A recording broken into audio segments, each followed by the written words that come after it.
morning, Sister Jane Robert Stuckel. Jane Robert, that's a very interesting name. And Jane is for whom? Jane is for my twin. Twin? Yes. Oh, my. Yes. Are you a minute older, or is she a minute older? I'm 5 minutes older. And so she's always followed you around, I suspect. Always. She always did. Because when she was a baby, there was something wrong in her brain. And in those days, they didn't know anything about anything. So it was hard for her to do the things that were, had to be done. And like in school, I was straight A's. Mm-hmm. And she was challenged. She was challenged. Mm-hmm. And in school, we had our sisters, our own sisters. Adrian Dominican Sisters. And she was very, it was hard for her to do the school stuff and everything. My mother had to help her every single night. I bet she was good in sports, though. She was wonderful in sports. And I was the pitcher and she was the catcher. And we did that all the time, all through grade school. And we just had a wonderful time. Did you have another sister also? I had a sister 5 years older. And she was she was a wild child. Really and truly a wild child. She was a wild child. Do you want to define wild, or shall we skip that? No, wild is everything that she did, Yes. Colette is, she's gone now, but everybody in my family is gone.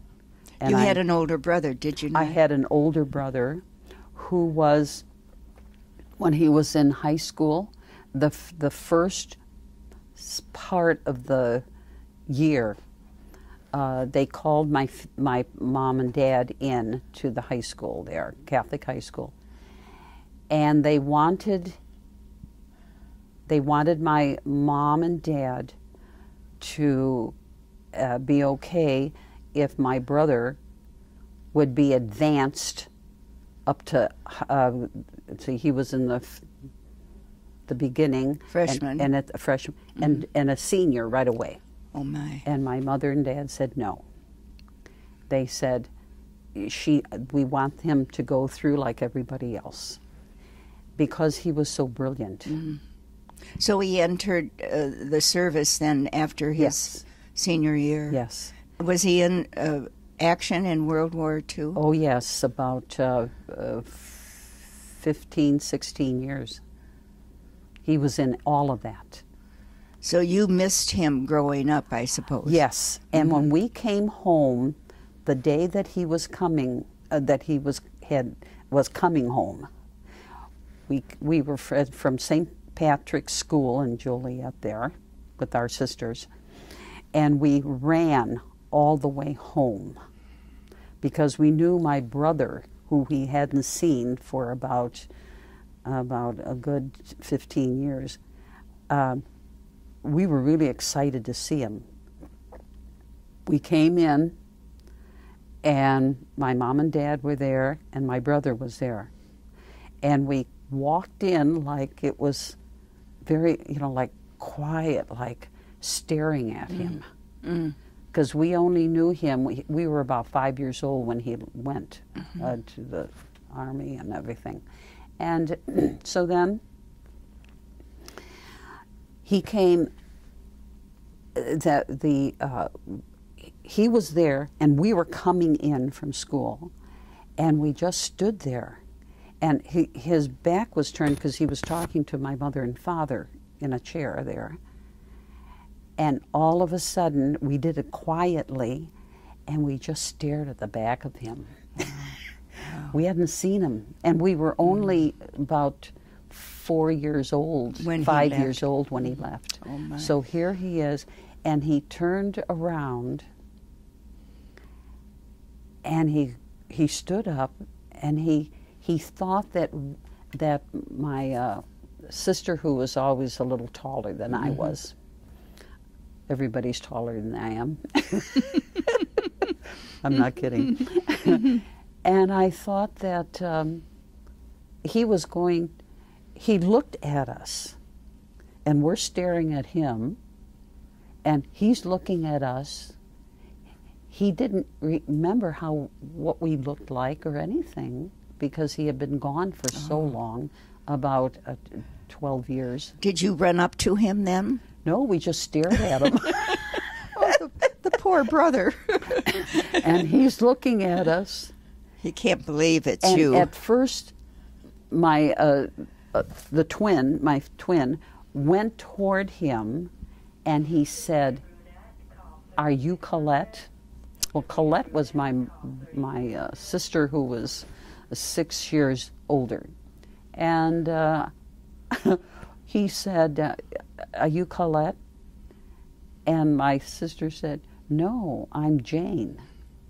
And we were only about 3 when he left. You must have been in high school at this point. Yeah, we were 3 years old, and he was at the end of high school, and then he had to go into the service. I suspect, Jane, that by osmosis you came to the realization of your vocation because you were living right next door to the 8 sisters at St. Patrick's at the time. Oh, yes. So you must have spent a lot of time with them, or they with you? I spent a lot of time in the early evening sitting upstairs in my bedroom, looking out down into when it was summer and everything was open, kind of, and all that. And you could hear them talking and laughing. And I sat there for hours watching them because I wanted to be a sister like they are. And I spent several years doing that. As I got older and older, I always watched what they were doing and how much they laughed. Well, given the time it was, the time of the era, apparently there was no car there. So how did the sisters get around? My father. Your father, the next door chauffeur. My father loved the nuns. And did he take them on outings? He would take them, oh yes, on outings. And of course, my twin and I always went with them. And they loved it because my father always stopped for all kinds of ice cream. Oh. They just loved that. And did he have other kinds of treats? Well, what was his work? My father's work was he was in charge of all of the in the whole state of Illinois. He was in charge of what would I say here? Liquor regulations. Regulation. All the liquor, and stuff like that. Nobody in our family drank. I tasted once, and I thought I would never taste it again, and I never have. I just can't stand it. And so my dad would come home, and he'd put his stuff down, and my mother's fixing dinner, and she sees him going to the phone, and I remember her saying, "Jack, don't call the sisters. They're eating. Don't call the sisters. Don't call the sisters." He didn't pay attention, put the phone up, and all he said was, he didn't say hello. He didn't say, "How are you?" He just said, "Meet me in the back." Like at the back door. And there was a fence between us. Oh. Come to the back. And so about 5 of them would run into the back. So I because suppose he had a case. Bags. Well, he had, that's another story, with Mother Gerald. I'm not kidding. Yes. And he had bags of stuff, all of the goodies. Now, he never ate it himself, but he knew the nuns' sister, they liked him. Like And so, candy and things like that? candy and all of that stuff. And he'd pick up the phone, he'd walk right in, and my mother would say, "No, Jack, don't do. No, don't call them. They're eating. No, Jack, don't. You're going to disturb them." And like that, he didn't pay any attention. Picked up the phone, and all he said was, "Meet me in the back." Back door. Jane, did your mother and father drive you to Adrian when you entered? Yes, I was my whole year at the not just the 1 year, but the 4 years that I was up in high school, up with the sisters, our sisters, and I stayed there and came home on weekends and in the summers and stuff like that. But that's where I wanted to be, because it's with the sisters. And my family again would come up every Saturday, and of course, my father would go again with all of the bottles goodies. and the goodies and everything else for the sisters. And I never liked any of that stuff. Nobody in our family liked it. My father didn't like it. Didn't your mother help the sisters out too? My mother made all of the sisters habits all the time. Oh my, what a dream. They never had to do it. There were 8 sisters there. They never had to do it, but everybody else had to do their own. You know how that happens. Yes. And my mother made them all. I bet she made your postulant outfit also. Oh, yes. And as she put the postulant thing that I was going to wear on my shoulders there, and she had just made it and stuff like that, and I looked at it and I felt everything, and this one was just a little bit higher. Mom, fix this. It's not straight. Oh dear, that sounds like Sister Jane Robert. That's me. And so she'd take it and fix it like that, and then I'd put it on again, and she'd say, "Now, is that better?" I said, "Oh yes, oh yes." And she said, when she herself said that, if you don't like the religious community that you want to go into, she said, she had made all the garbs and everything, and she said, "I am going to, if you don't like it and you're going to come back home," she said, "all of the stuff that I made for you to be a postulant and everything, all the black stuff, all that," she said, "I'm going to make you wear it until it's worn out." Well, that was enough to convince you to stay. Because I was very fussy. I've always been very, very fussy. Everything's got to be. Oh, yes. I know that's the royal question of so many sisters, is how does Jane Robert keep her hair looking so beautiful all the time? Does she sleep on it? And where does she go to have her hair done? Well, I sleep like this. My head never touches the pillow. Now, how many people would do that? Nobody. My twin, every time she came up, when it was, time to get up, her hair was all over the place. Mine wasn't. Is yours naturally curly then? Nope. No, okay. Nope. But I've done hair since I've been 10 years old for the mothers of your friends. Oh my. Yeah. Oh yeah, I never asked them to do that. They just said, you helped, you did this for this other person. Would you do mine? And it got to a point where I was doing hair for probably about 15 years before I came here. Well, you're a little entrepreneur. And I never asked for money, but they'd give me, you know, $1 or something like that, or $2 or something Now, like that. since your twin sister followed you around, did she follow you into the convent too? Yes. And I said to my mother and dad, I said, it's not going to work. She does everything I do. Whatever I did, she did. As she watched me, you know, she didn't have she was not a good student in school. I was straight A's. But you were probably a good example to her I helped about her all the time.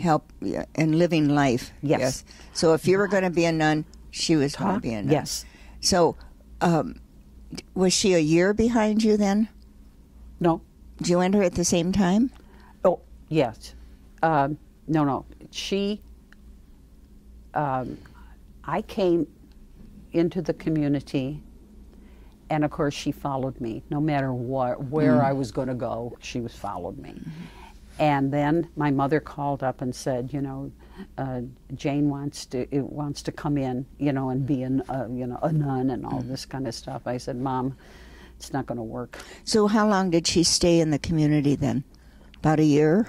Only about, I think about maybe 3 years. 3 years.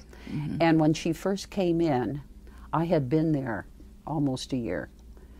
And when she came in, she was beautiful, absolutely beautiful.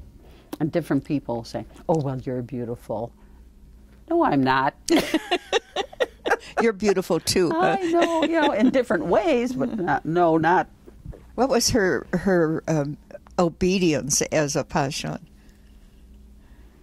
My obedience was day pro hall in those big slop job things that you have to, from the beginning to the end, and you know how long that is, downstairs in the basement. Well, maybe we should clarify why it's called day pro. It was because we chanted the 150th Psalm from side to side, De Profundis. Oh, De Profundis. De Profundis. And so my job was to clean up the floor of that whole row. I still see it at times. And we were in white habits. You were a novice at that point. Yes. And how did you manage? I asked my mother and father when they came up once. They used to come once a month. Mm-hmm.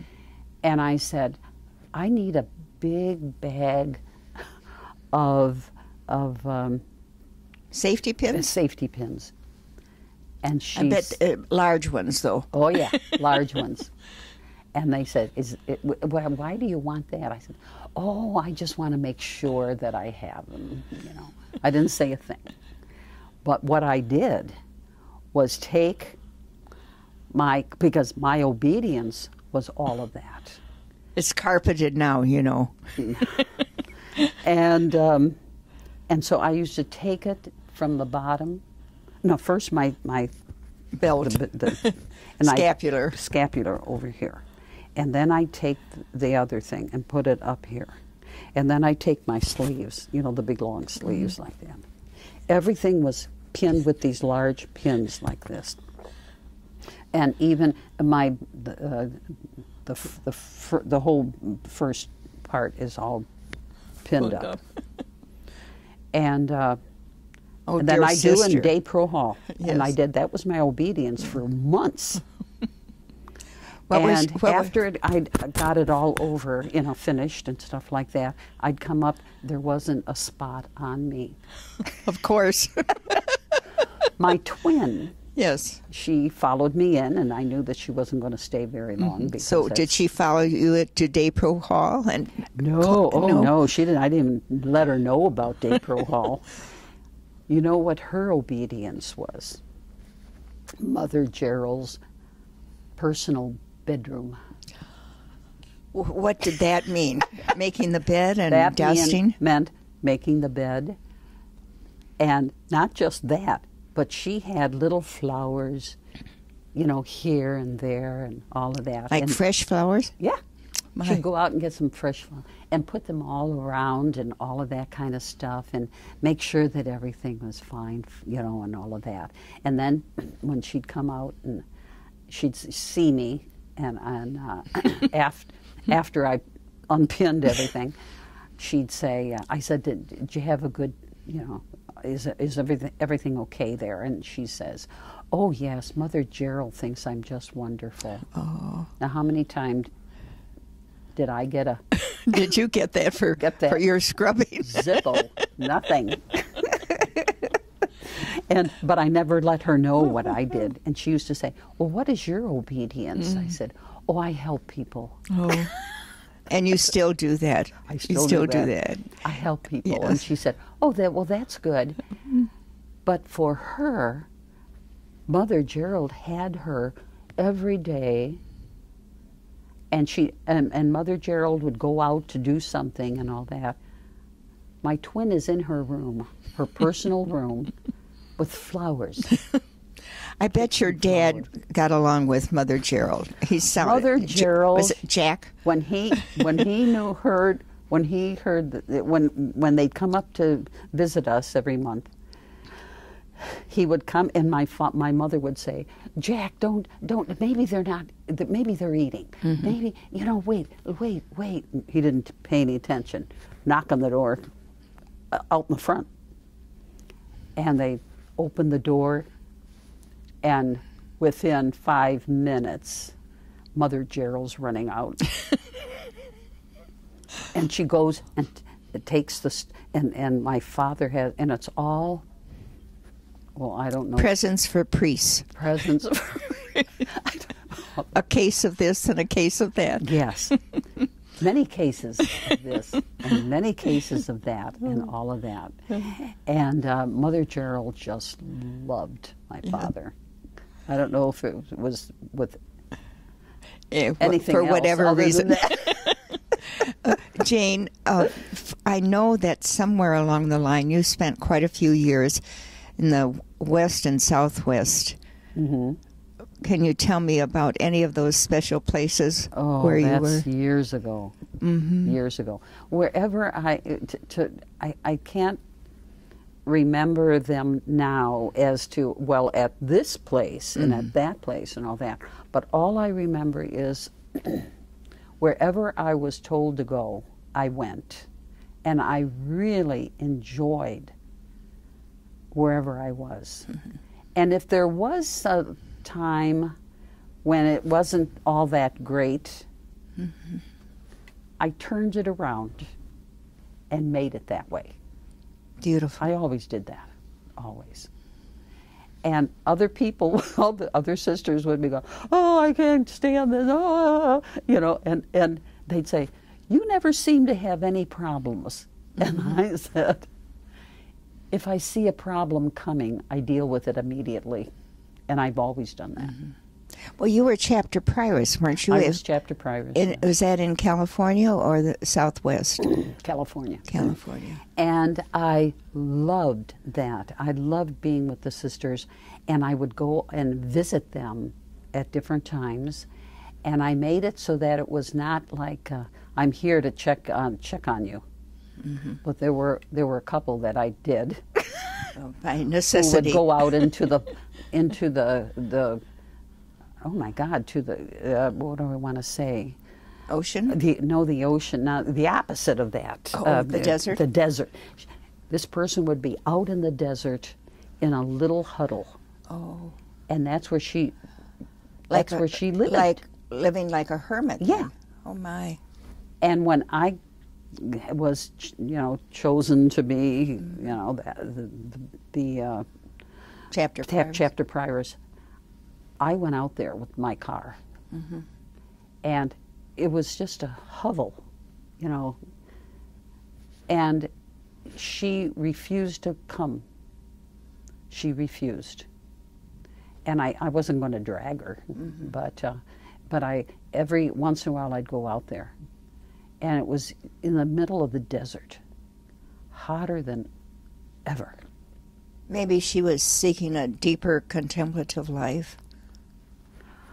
Perhaps. That would be a shock to me. Okay.